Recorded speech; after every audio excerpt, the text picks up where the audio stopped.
मुझे दिलबर नबी फरमायो मदीने वाले साईं फरमायो त तव्हां मुंहिंजा उम्मती एहतियात कंदा कयो। साईं फरमाइनि ला युल्तगुल मुमिन मर्रतैन मिन जुहरिन वाहिद।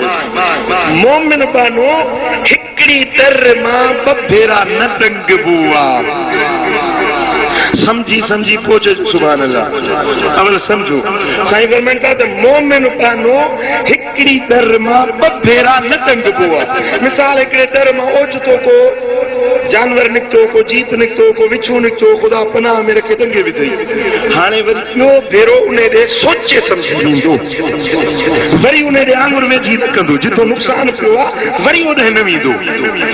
ॻाल्हि सम्झो, हिकिड़े माण्हू में नुक़सान पियो आहे त उन खां एहतियात कंदो।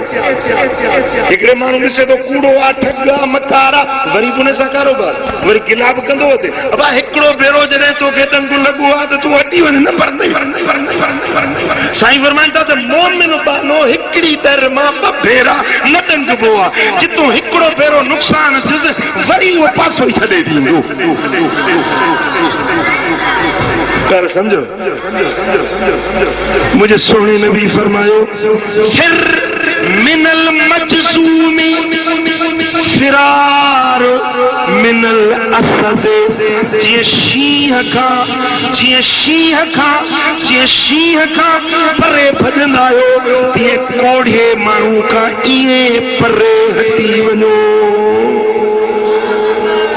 हिकिड़ो कोड़ अलासी पनाह में रखे, कोड़ जी बीमारी चमड़े खे लॻंदी आहे, चम गरंदो वेंदो, रेशो फट वहंदो वेंदो, उन में फट में रेशो पियो वहंदो ऐं उनजी चमड़ी जो रंग बदिलबो वेंदो। हिकिड़ो हूंदो आहे पग, यानी चमड़ी अछी थी वेंदी आहे, ऐं ॿियो वरी कोड़, उहा चमड़ी अछी थींदी आहे पर उहा ॻरंदी वेंदी आहे।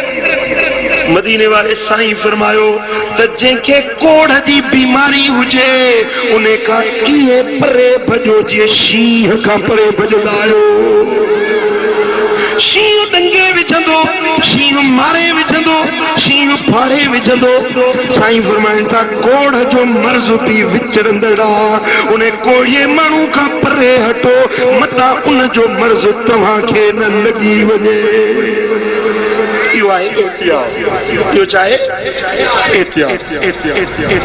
हुज़ूर अलैहिस्सलातु वस्सलाम जन हिकिड़ो वफ़द आयो बैत करण जे लाइ, महबूबनि जे हथ में हथ मिलाए बैत करण जे लाइ आयो। उन वफ़द जे अंदरि हिकिड़ो माण्हू अहिड़ो हो जंहिंखे कोड़ जी बीमारी हुई। हुज़ूर अलैहिस्सलातु वस्सलाम जन ॿे वेझो थियो त मां साईं करीमनि सां हथ मिलायां, बैत कयां।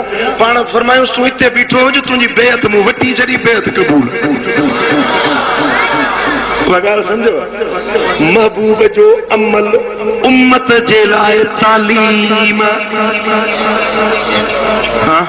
डॉक्टर चवंदा आहिनि न बाबा जंहिंखे टीबी जी बीमारी आहे उनजा खांव जुदा कयो, जंहिंखे कैंसर जी बीमारी आहे उनजा खांव जुदा कयो, उन सां गॾिजी खिल्त मिल्त न थियो।